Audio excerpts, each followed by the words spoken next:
এই এই গুহা এরকম অন্ধকার কেন? দেখেই তো কেমন গা ছমছম করছে, ভয়ে গায়ের লোম শিহরে উঠছে।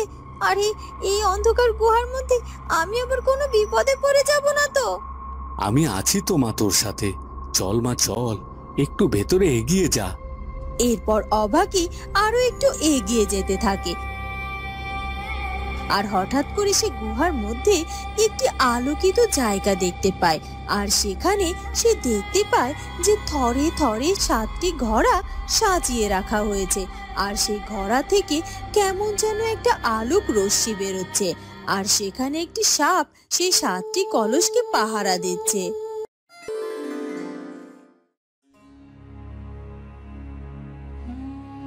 কি হলো কি রাজকনক, এত কেন ভাবছেন? আর এভাবে চুপ করেই বা আছেন কেন? আর তাছাড়া তো ভেবে কোনো লাভ নেই। আমাকে সবকিছু না বললে তো আমি আপনার স্ত্রীর সন্তান সবাইকে পরপারে চলে যাবার ব্যবস্থা করব।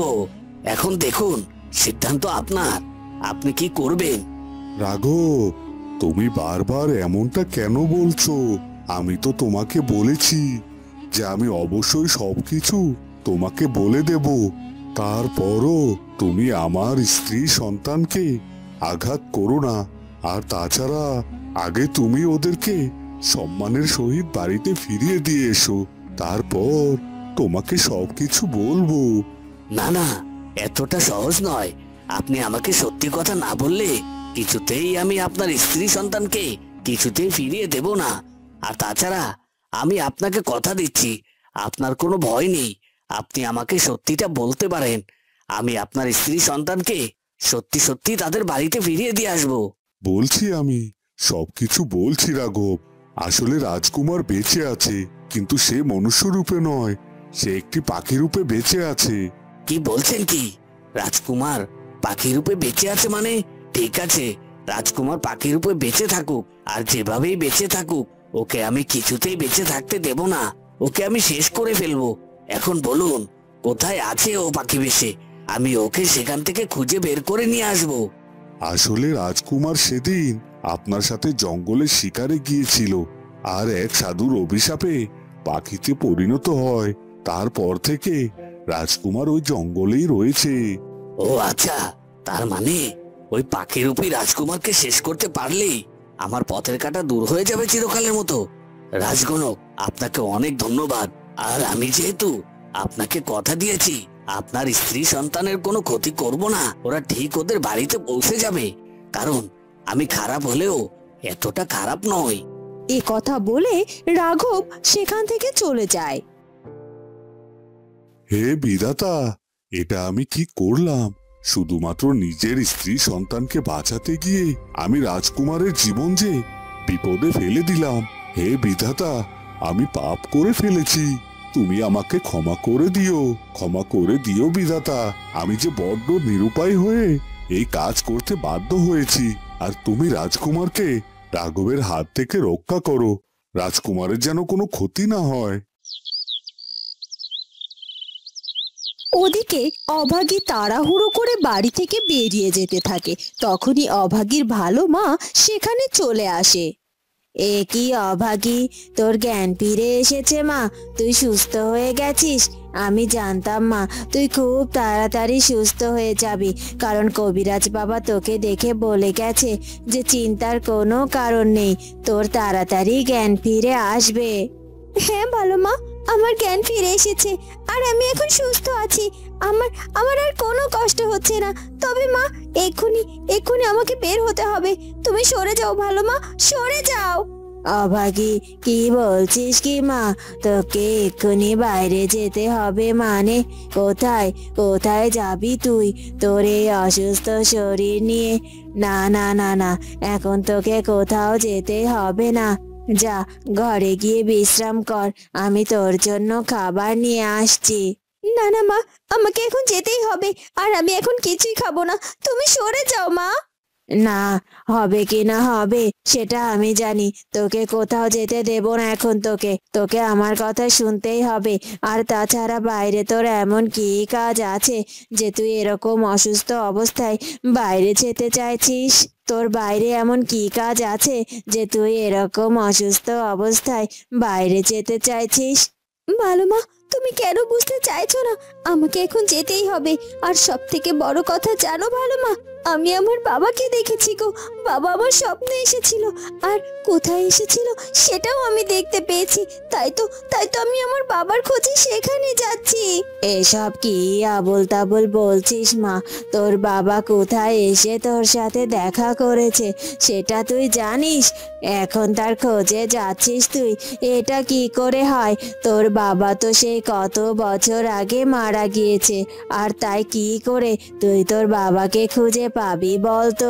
তুই তো কখনো কোনোদিনও তোর বাবাকে দেখিসনি, তাহলে তুই বুঝলি কি করে যে স্বপ্নে সেই লোকটি তোর বাবা? ও ভালো মা, এখন আমাকে এসব কথা বলে সময় নষ্ট করিও না তো। আমি আমি সত্যি বুঝতে পেরেছি সে আর কেউ নয়, সে আমারই বাবা। এই কথা বলে অভাগী আর একটু দেরি না করে তাড়াতাড়ি বাড়ি থেকে বেরিয়ে পড়ে। অভাগী, অভাগী, কি হলো কি মা? যাস না এভাবে, মায়ের কথা শোন। এই অসুস্থ শরীরে এভাবে বাইরে যাস না তুই। এ কি, মেয়েটি তো আমার কোনো কথাই শুনলো না, ও ঠিক বেরিয়ে গেল। জানি না মেয়েটি কেন এমন করছে। তবে বিধাতা, তুমি আমার অভাগীর সহায় থেকো, ওর যেন কোনো বিপদ আপদ না হয়। ওদিকে মোরুল গিন্নি প্রস্তুতি নেয় সেই কানিবুড়ি দিদির কাছে যাওয়ার জন্য, যে কিনা তন্ত্র সাধনা করে। কারণ সে খবর পেয়েছে যে সে নাকি তার আস্তানায় ফিরে এসেছে। খবর পেলাম কানি বুড়ি দিদি নাকি ফিরে এসেছে। তন্ত্র সাধনা করে দেখে সবাই তাকে তন্ত্র বুড়ি বলেই জানে।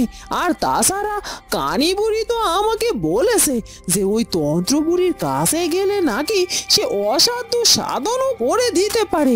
এমনকি কেউ যদি কোনো জিনিস নিজের ইচ্ছাতে করতে না চায়, ওই তন্ত্র বুড়ি নাকি সব কিছু তার তন্ত্র সাধনা আর মন্ত্র দিয়ে সে নিজে থেকেই সব কিছু গল গল করে বলে দিতে শুরু করে। আর তাই আমি আর একটু দেরি করতে চাই না, আমি যাব ওই তন্ত্র বুড়ির কাছে। আর তন্ত্র বুড়ির কাছে গিয়ে রামুর বউয়ের কথাটা আমি তাকে জানাবো, আর তাকে বলবো যে সে যেন রামুর বউয়ের উপর তন্ত্র সাধনা করে তাকে মন্ত্রপুত করে ফেলে। আর তার কাছ থেকে ওই সাত ঘরা মোহরের সব খোঁজ বের করে যেন আমাকে খুব তাড়াতাড়ি জানিয়ে দেয়। আর তাছাড়া এখন আমার স্বামী নেই, এটাই আমার কাছে সুযোগ। আমার স্বামী তো বেশ রাত হলে বাড়িতে ফিরবে, আর রাতের আগে আমাকে সব কাজ সেরে ফেলতেই হবে। আর রূপাকে তো বললাম আমি ওর মাসির বাড়ি যাচ্ছি, তাই খুব একটা চিন্তার কিছু নেই। আর দেরি করা আমার মোটেও ঠিক হচ্ছে না, আমি বরং যাই, বেরিয়ে পড়ি। এরপর মোরল গিন্নি তাড়াতাড়ি করে বেরিয়ে পড়ে ওই তন্ত্র বুড়ির কাছে যাওয়ার জন্য।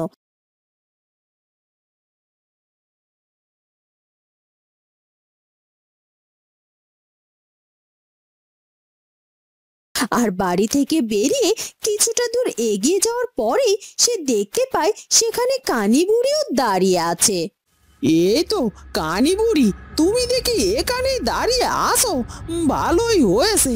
আমাকে আর কষ্ট করে তোমার বাড়ি পর্যন্ত যেতে হলো না। এখন চলো তো, আমাদের দেরি করা ঠিক হচ্ছে না, তোমার দিদির কাছে গিয়ে আমরা হাজির হই। আমি তোমাকে যখনই খবর পাঠিয়েছি তখনই ভেবেছি যে তুমি খুব তাড়াতাড়ি বেরিয়ে পড়বে আমার দিদির কাছে যাওয়ার জন্য। তাই তো আমি পথে এগিয়ে এসে দাঁড়িয়েছি, কারণ অল্প সময়ের মধ্যে আমাদের যে সব কাজ সারতে হবে।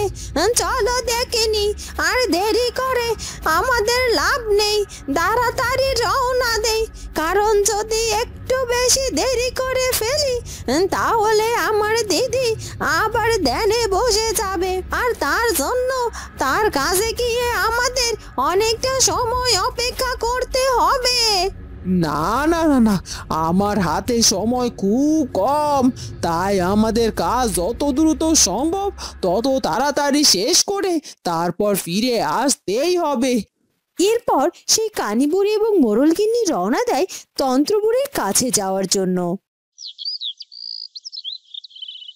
ঠিক এভাবে আমাকে সারা জীবন পাখি হয়ে কাটিয়ে যেতে হবে, কারণ সাধু বাবা যে উপায়ের খোঁজ পেয়েছে সেই উপায় কখনো কোনো দিনও সফল করা যাবে না। আর তাই আমারও আর মনুষ্য রূপে ফিরে পাওয়া হবে না। আমার বাবা মা কারো কাছে আর ফিরতে পারবো না। তবে আমার একটাই কষ্ট যে আমি দূর থেকে গিয়ে আমার বাবা মাকে দেখে আসতে পারবো না, কারণ বাবা মা তো আমাকে পাখি রূপে কিছুতেই চিনতে পারছে না। আর তাই তো আমি ওখানে যাওয়া মাত্রই আমাকে বারবার তাড়িয়ে সেখান থেকে দূরে সরিয়ে দিচ্ছে।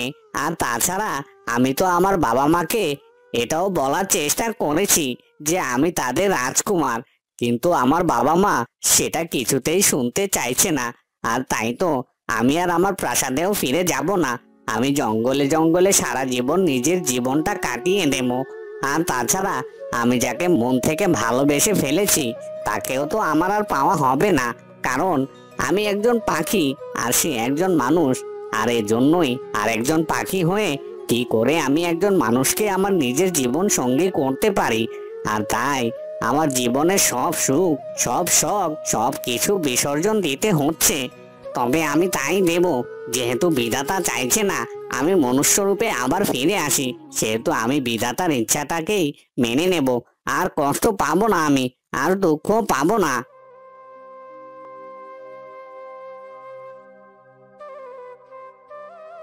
ওদিকে অভাগী হাঁটতে হাঁটতে জঙ্গলের রাস্তা দিয়ে সেই গুহার অনুসন্ধান করার জন্য এগিয়ে যেতে থাকে। আর তখনই সে দেখতে পায় যে তার বন্ধু পাখিটি গাছের ডালে বসে আছে। কি বন্ধু, তুমি এভাবে কাঁদছো কেন? কি হয়েছে কি তোমার? বন্ধু, তুমি এসেছো? তুমি এসেছো বন্ধু। আমি কাঁদছি কেন এটা তোমার জানার দরকার নেই।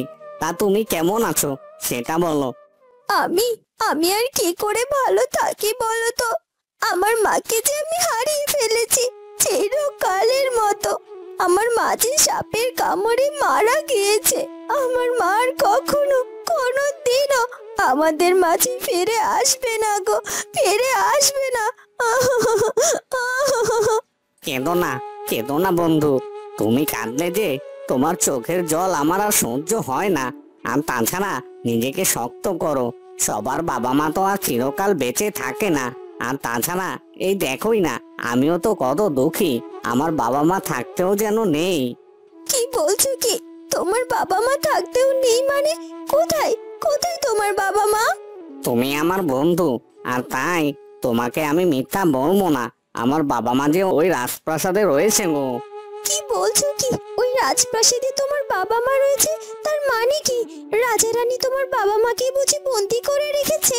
কিন্তু আমি যতদূর জানি রাজা রানী নাকি অনেক ভালো মানুষ। তাহলে কেন শুধু শুধু তারা তোমার বাবা মাকে বন্দি করে রেখেছে বলো তো? না না বন্ধু, তুমি ভুল করছো। রাজা রানী আমার বাবা মাকে বন্দি করে রাখিনি গো। ওই রাজা রানী তো আমার বাবা মা। কি বলছো কি তুমি এসব? তুমি একজন পাখি আর রাজা রানী তোমার বাবা মা? এটা কি করে হতে পারে? তোমার কোনো কথাই তো আমি বুঝতে পারছি না। আমি তোমাকে সবকিছু খুলে বলছি। এরপর রাজকুমার রূপী পাখিটি অভাগীকে সব কথা খুলে বলে। এবার আমার কথা বুঝতে পেরেছে তো? আমি পাখি রূপে এক অভাগা রাজকুমার গো। কি কি বলছো কি তুমি? তুমি তুমি একজন রাজকুমার? ওদিকে মোড়লগিন্নি এবং কানিবুড়ি তন্ত্রবুড়ির সামনে গিয়ে হাজির হয়। তন্ত্রবুড়ি একটি জঙ্গলে যজ্ঞের আগুন সামনে নিয়ে বসে বসে মন্ত্র জপ করছিল। ওং হ্রিং ক্রিং ছট স্বাহা, ওং হ্রিং ক্রিং ছট স্বাহা। দে দে, এই দেখো একজনকে নিয়ে এসেছি। সে বড্ড বিপদে পড়ে তোমার কাছে এসেছে গো। তুমি যদি তাকে একটু সাহায্য করো তাহলে এনার উপকার হতো। আর তাছাড়া ইনি আর কেউ নয় গো, ইনি আমাদের গ্রামের মোড়লের স্ত্রী আর কি। একই কানি, তুই আমার কাছে মোড়ল গিন্নিকে নিয়ে এসেছিস আর তুই তার সাথে আমার পরিচয় করিয়ে দিচ্ছিস। কিন্তু তুই কি জানিস, সে যখন আমার কাছে আসার জন্য রওনা দিয়েছে তখন থেকেই আমি তার পরিচয় সহ সব কিছু জানতে পেরেছি। সে আমার কাছে এসে কি সাহায্য নিতে চায় সেটাও আমি জানতে পেরেছি। আর তুই তো জানিস আমি সব কিছু আগে থেকে জানতে পারি। তুই শুধু শুধু কেন কেন ওর সাথে আমাকে এভাবে পরিচয় করে দিচ্ছিস বলতো? এ কি বলছে কি উনি? আমি এখানে রওনা দেওয়ার সময় উনি আমার ব্যাপারে সবকিছু জেনে গিয়েছে। তার মানে উনি কি না বলা কথাও জানতে পারে? আর উনি যদি না বলা কথা জানতে পারে তাহলে তো উনি রামুর বউয়ের কাছ থেকে 7 গড়া মোহরের খোঁজও আমাকে ঠিকই জেনে বলে দিতে পারবে। কি হলো কি মরল গিন্নি, তুই কি ভাবছিস ওই 7 গড়া মোহরের খোঁজ জেনে তোকে জানাতে পারবো কি না? হ্যাঁ হ্যাঁ, আমি অবশ্যই সব কিছু জানিয়ে দিতে পারবো। তুই এখানে বসে পড় আমার সামনে। এ কি তন্ত্র বুড়ি, তুমি কি করে জানলে যে আমি মনে মনে কি কি বলছিলাম? আমি সব জানি রে, আমাকে সব কিছু জানতে হয়। আসলে আমি যদি সব কিছু না জানি তাহলে কি করে তন্ত্র বুড়ি হলাম বলতো? তো বন্ধুরা, কি হতে চলেছে সেটা জানবো আমরা ঝিয়ের মেয়ের ভাগ্য গল্পের পরবর্তী পর্বে। আর আমাদের আজকের ভিডিওটি ভালো লাগলে অবশ্যই আমাদের চ্যানেলটিকে সাবস্ক্রাইব করে দিও। দেখা হবে পরবর্তী পর্বে। ধন্যবাদ।